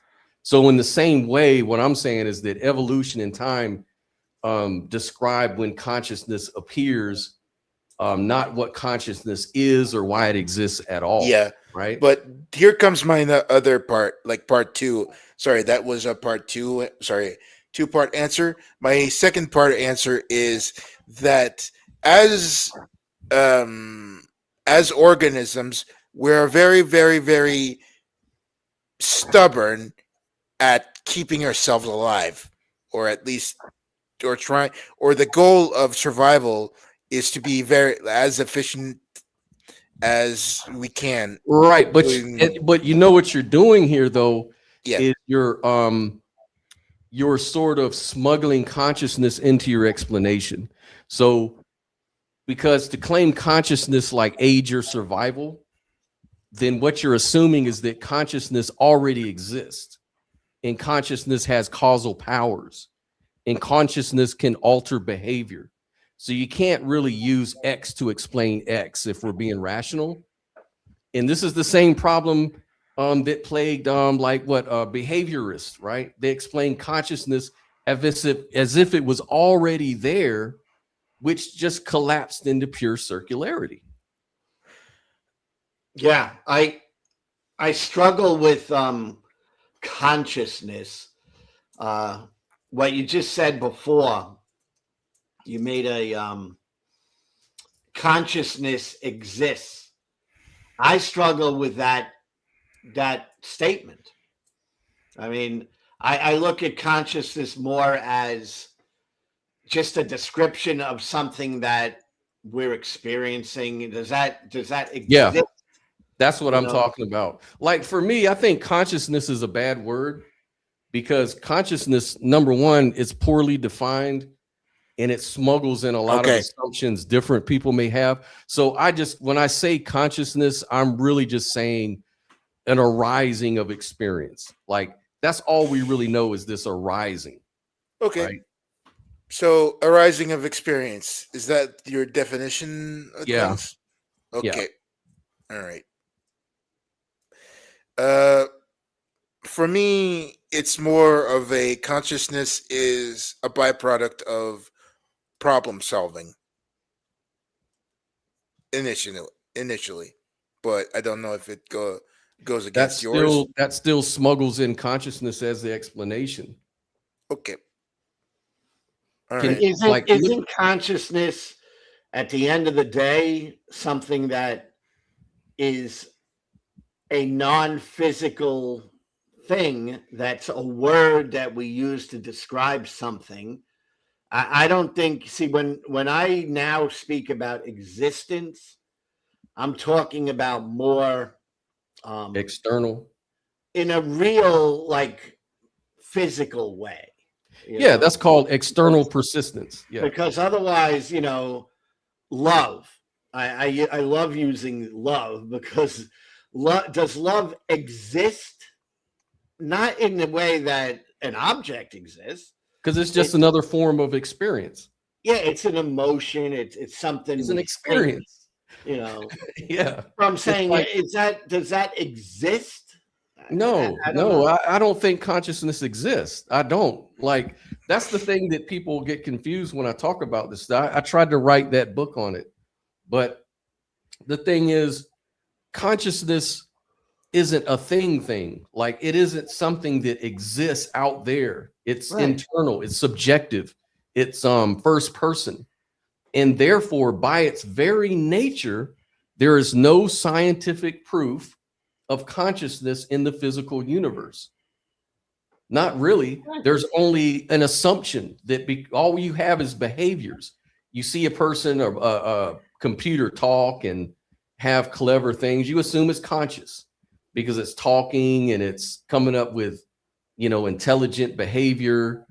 And so you assume it's conscious, but there's no evidence of that. That's just an assumption. The only thing you know to be conscious is yourself, of course. So we reasonably assume other people are conscious, and we're having this experience of an outside world, an external world. That's reasonable. It has consequences. It affects my feelings when I trip on something or stump my toe. So it has consequences, this outside world. But that's as far as you can go, though. But that's basically I'm not against it, like what you're saying, but you're just essentially selling that we're walking, talking ship of Theseus, basically. At the end of the day. Yeah, in a way, I'm sort of like mereological nihilist. So the way I would put it too is that we aren't really anything. We're kind of just an arising of an experience. We're not anything that we could argue for. Put it that way. Like you could say, like I always use the computer on the table analogy. You've got. If I asked you, Chris, how many items do you see in front of you? And I showed you a computer on top of a table. You would say probably, I see two things. I see a computer and a table, right? Yeah. I have to say that when I'm at work all the time, like there's a computer. So I have to use that language. There's two things, a computer and a table. Mm-hmm. But, a physicist, if you ask the theoretical physicist how many things were on the table, he would say, there's actually an infinity of things on the table because there's so many atoms and subatomic particles that make up the computer and the table in a table-wise way and in a computer-wise way. We're just looking at it from a different perspective. But actually, there's, and then someone could say, well, what are atoms and subatomic particles? And you could say, they're just, mathematical descriptions of coordinates that describe what's going on after a wave collapse or something like that, right? So, what are we? It just depends on what perspective, but who's telling the truth? I think everyone is just from their own perspective, from a classical human perspective. Yeah, there's a computer and a table, two things, fine. But on a deeper level, everything is just one thing, just a glob of energy. We just like to make distinctions because we're human beings. That's what we do. We don't see the subatomic particles and all the things in the background that make that stuff up. So consciousness is sort of like a useful user apparatus. It's kind of like makes things simple. So I would look at consciousness kind of like that computer icon, like reality are these little icons, and we deal with the icons seriously on our computer interface we call consciousness. Matrix? Because if we had to know everything that was behind the computer icon, like the circuits and the electricity and the code and the pixels and all that, we would never send an email because we're too busy focused on all the things that it really is. Instead of just seeing the icon, that's just a useful interface. And I think that's what evolution has done for us, is given us a useful interface of the world. But that doesn't mean we know what it really is. You know what I mean? I understand a bit. I have to mull it over, as I usually do, but I'll get there probably. And probably I'll just say, but that's okay. I can relate to that, what you were saying. I can relate to that. I mean, when I think of consciousness, thoughts, love, concepts, all of those types of things, they're not existing. And even I said real quick, those kinds of things, they're really not things. It's Right. just word. It's linguistics. It's words that we have Yep. become accustomed to using, you know, Mhm. to describe things or cons. But a concept isn't real. That's why I don't think God is real. Like at the end of the day, it's like I do think God exists only in people's imaginations and in people's thoughts, but that Yep. to me isn't real. But imagine how much violence is being done in this country right now because of these thoughts and these things that aren't real, these concepts of what's right and wrong and what's the values of America should be and the belief in the God and the whole stories and or whatever your political thing is, like they're all just beliefs. And think about, we're just talking about all the limitations, like you just beautifully outlined, Lou, all the limitations of consciousness and how they're just thoughts. They don't exist. They're not real things in real life. Yet we all base our decisions on these things. Yes. And you wonder, why is the world so fucked up? We don't see, like, can we just admit we don't know a lot of, like, the one in center on the things we do know, like we are connected as experiential beings. Like I experience existing. I know you do too. So I know you have feelings, you have the same things I do. And this commonality should be what we build on, But because we live in this sort of universe of, oh, my thoughts are what's more important, what I've been fed by the media and the advertisers and everybody else, that's informed my consciousness, and that's what's real. It creates like a societal consciousness, like a collective consciousness that's really unhealthy. The funny enough, the collective thoughts of people, and I kind of use this word as it's basically from a video game called Persona 5, but it's the term that they use for the collective thoughts and emotions of the zeitgeist is called mementos. And you probably have to go through the game to very understand though, like each concept of what the story is. I don't know if there's be a speed, like not like a speed run explanation for the whole story and how the mechanics kind of works. But anyhow, it's the video game is called Persona 5. So yeah. Oh, okay, cool, man. I have to check that out. Yeah. It's just amazing, and this all really ties in, of course, our people really irrational. We tend to be, and it's because we tend to be influenced by our echo chambers and our, and then we have motivated ideology and thoughts and, and all this stuff sort of blurs our rationality. And you imagine we've been running the world, the human societies have been running on this kind of mentality for thousands of years. So it's no wonder we see such a bloody history. But I think that we humans, we have a transcendental nature to us as well. I think that we can sort of transcend beyond this kind of limitation. It's just awareness. I think that whatever you focus on becomes your subjective reality. So if we just sort of focus on our oneness, so to speak, or the commonalities and things like that, we would be so much better off. Yeah. Yes, and that's where I feel that the religions are not serving humanity. That's why. That's right. Yeah. Well, it served us for a while. Yeah. But we're kind of outgrowing it. That's what I think too. Yeah. I'm not saying it never served us. Right. Well, it didn't serve those poor witches that were burned. But the thing is, homosexuals that were being stoned to death. Yeah. But the only path for religion I see is that it kind of trickles down into something that's more like akin to Buddhism or universalist Yeah.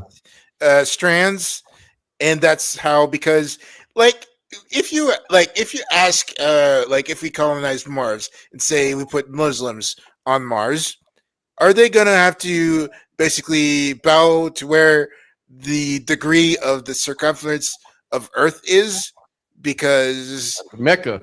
of Mecca and Medina? Right. Oh, Good point. or do they have to do pilgrimage again? Like, yeah, that's kind of like, it's bound to the absurd and so on, other examples, but that's just one Yeah. of those things. Yeah. That's a good analogy though. Yeah. So it's basically religion will need to evolve that way if it is to survive. Same thing with the progressive Christianity.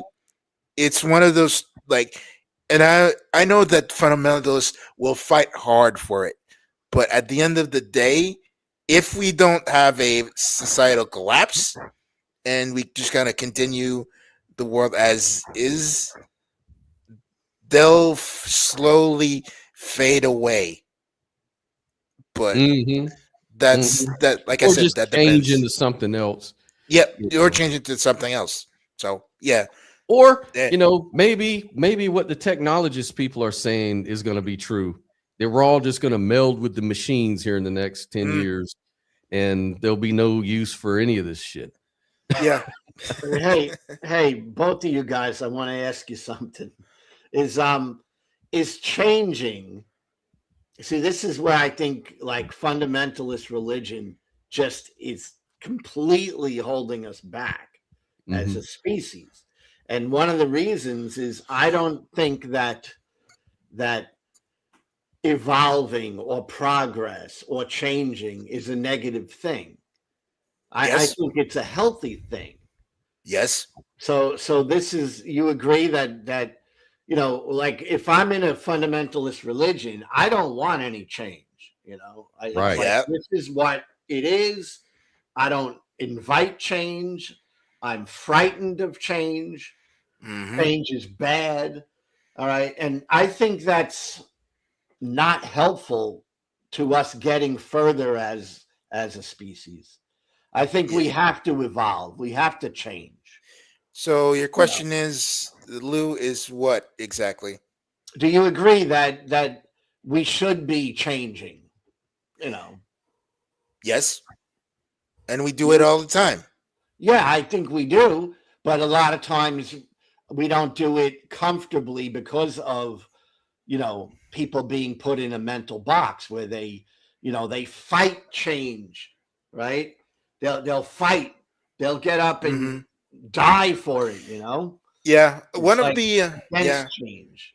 like one of the well, from the get-go, most of the Protestantism in the Americas is post King James Bible, essentially. Most of it. Sorry, yeah, I'm not exactly good with the distinctions, but it's just the King James Bible is a modification of a modification of a modification for that devolves from Catholicism. So already you are essentially separating the history of the religious history of the whole baggage of what happened in Europe to another continent, but the mythology is kind of repackaged Yes, into something else. it's And that's repackaged. That's the word. yep. But it doesn't, like, people fight the change. That's Yep. When you're a very religious fundamentalist person, you don't like change. Yep. And that's just a human thing. First of all, like you heard that quote by Max Planck, one of the quantum physicists. He said science advances one funeral at a time. Yep. Because they don't want to change. They don't want to let go of old paradigms. Yes. Yes. And religious people are no different. They're even worse. So that's what drives me crazy. It's like we're talking about 2,000-year-old ideas, and yet the religious, that type of religious person, thinks that that's superior to what we can come up with today. And it's like I think it's a negative view of people. It's like, no, we could do better than that. Yeah. It's like this guy said. He was like, yeah, well, Scott, while your science keeps on changing, my good old trusty Bible stays the same while y'all hash it out. Yeah, that's something to be proud of. That's not the win you think it is. Yeah, that's not the win. It's like it's like admitting that you're backwards. Yeah. Yeah.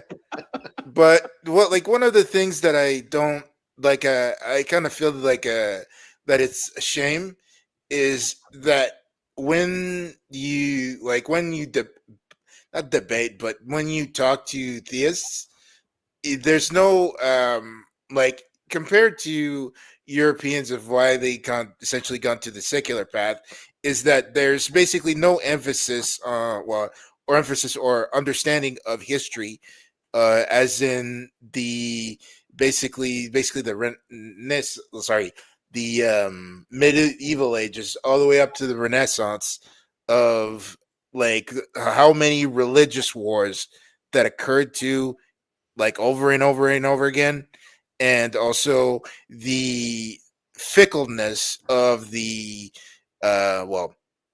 royal dynasties too, and how, because when you think about it, when I first read about the 30 Years' War and the 100 Years' War, I basically understood that how people lived, and basically it was just on a whim, because technically kings were ordained by God, but the king or prince, that's also another thing within the Holy Roman Empire, is that the ruler's religion was the state religion, and that would make everybody under that class, under that sovereign, basically make people nervous with the haves and the have-nots, and eventually it would basically devolve into one of the incidents that I've kind of learned was that I think it was in 14 something, there was a Protestant and Catholicism fight barely in the streets. Yeah. Mm-hmm. Yeah, I don't know exactly the details of how you named it, but yeah. Anyway, and it's that's why when Europeans think of those times, they think of about the baggage that is associated of how it means to basically be brother against brother, family against family, just because. Yeah, it's duality. The whole thing. That's where we get the language from. And I did a whole big study on this shit. I wrote a book about how the language and the culture and this whole idea of God came about. All of this from the inference of dualism. That there's the creator and then there's the creation. We're like the clay and God's the great potter. And he makes some clay as vessels of wrath, by the way. Yeah. And so you have this dichotomy, light versus the darkness, and all of these sort of things. And, and this is where all this division, and I mean, God chose his own nation as a special property, the Israelites, right? This is racism. This is ethnic pride or whatever. And all it does is foster division and war. And because we know through evolution and the sciences that it's our cooperation is what helped us survive up to the point that we have, among other things. But and still need to do, but yeah, that's we not need here it or more there. than ever, right? Yes. Yep. Because the biggest danger for our planet and our species is us. I would say, I would basically quote George Carlin on you, that the planet doesn't need us. Hey, yeah, hey, let me say, I just did a show last weekend. I don't know if Chris, if you were in the audience watching the one about the plants, how the planet is sort of fighting against the humans. They see us as a pest, like a virus. I don't know. Probably I Yeah. wasn't there. Probably I was not. I don't know. But it's fascinating, man. It's the fact that using AI technology, you can sort of track now and decode plant language, so to speak. Yep. That sends signaling and it elicits responses in Yep. nature, and it's planet wide.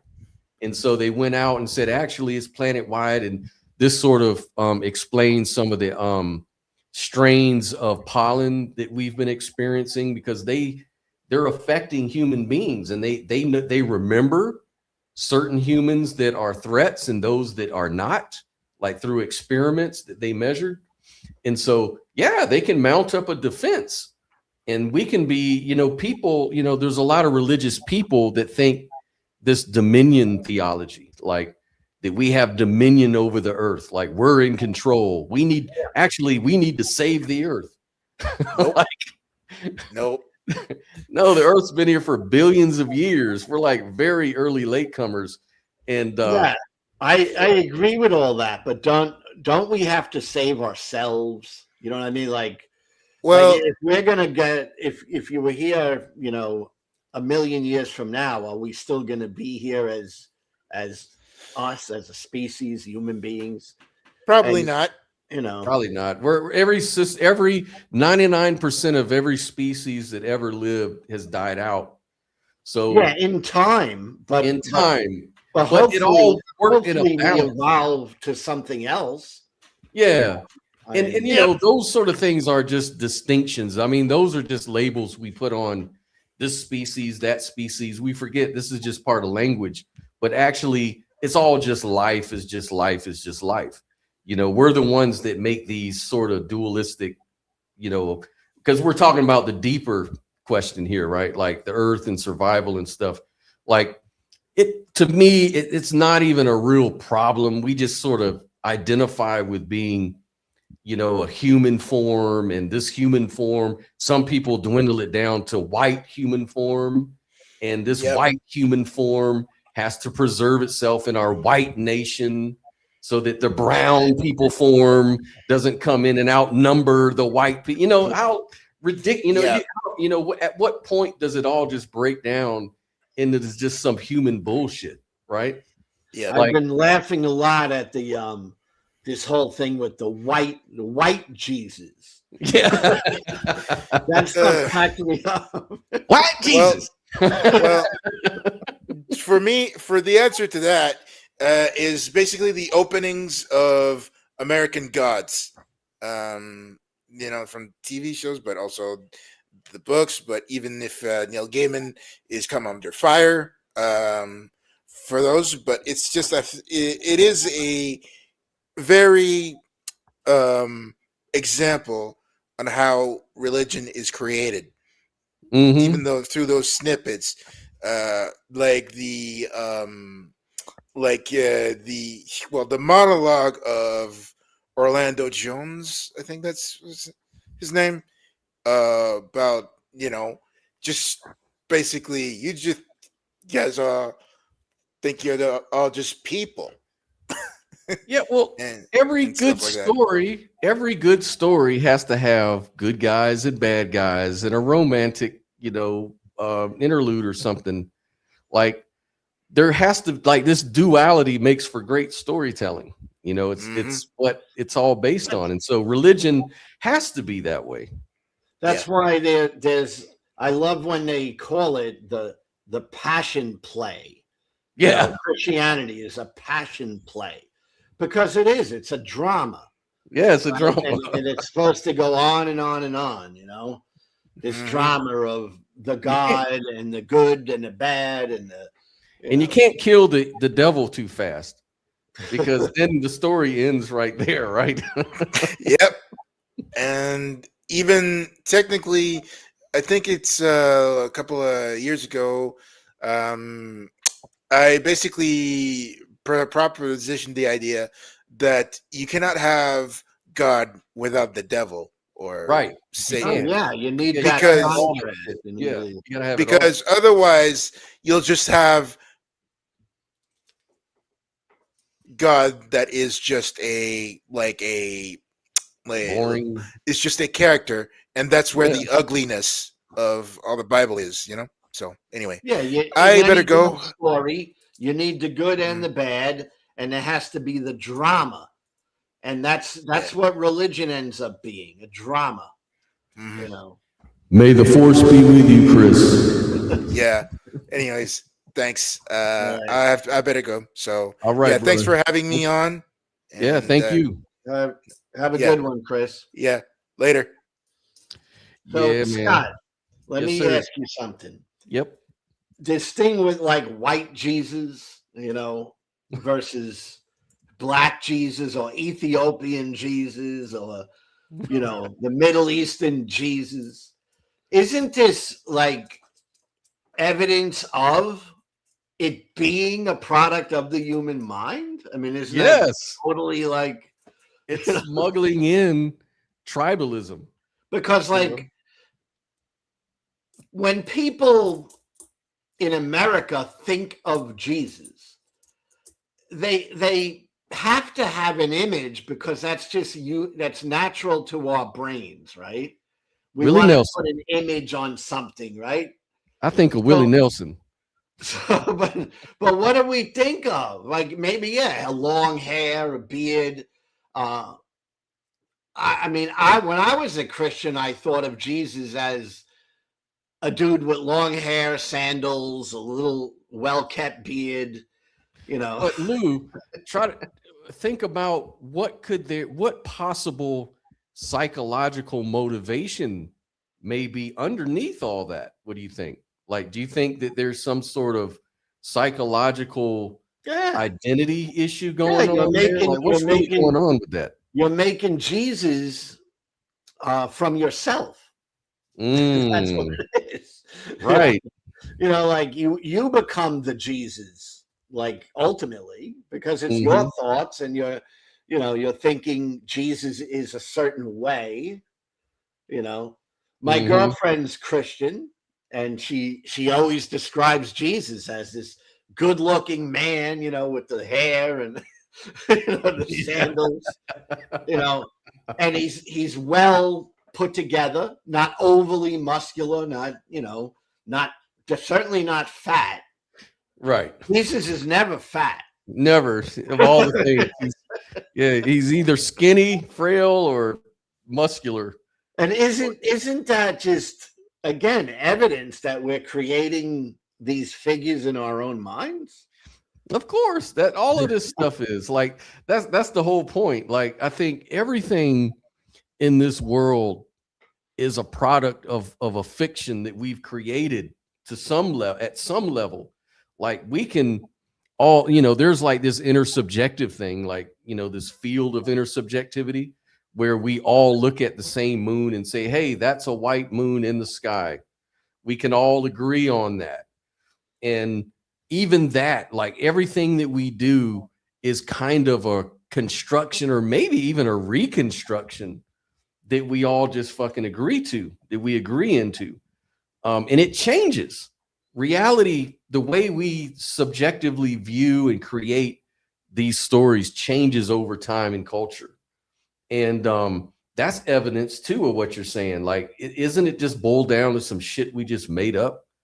I think totally it does. Yeah. Religion does. I mean, of course. Religion is, to me, completely made up in the minds of people who created these imagery, People Mhm. visualize the Virgin Mary, and they have something in their mind. The Virgin Hey, Mary is like this. what do they do that when I was in California? They had on the 5 o'clock news the results from some LAPD cognitive bias test or whatever because of the racial tensions that were going on in the communities. And they had to take all these tests conducted. And it found that, as it turns out, all the white cops looked at black people with suspicion right Right. off the bat. And even in tests, they were quicker to shoot black people than white people because of this narrative they've created in their mind because we always want to identify with ourselves, Yes. and it's Well, bullshit. It's not rational. So picture like a Christian nationalist getting to heaven, and a big fat Mexican Jesus comes out, says, tells them, I'm Mexican, I'm Spanish, and I'm big, fat, and brown. What do you say now? And I never understood national and ethnic pride. I'm kind of like George Carlin on that.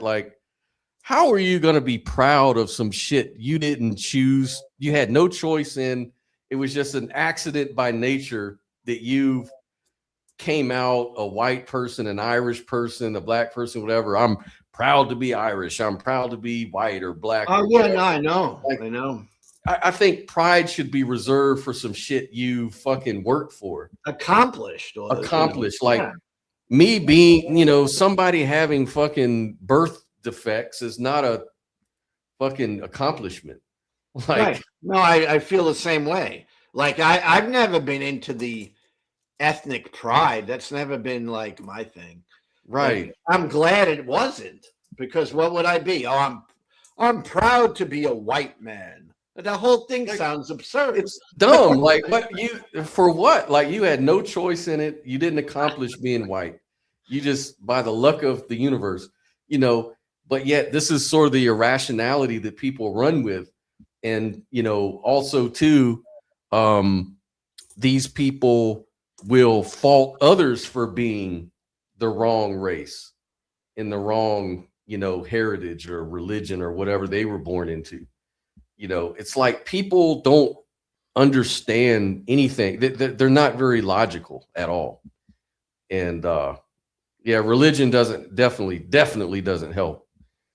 No, and when it divides, Yeah. specifically the fundamentalist type religion.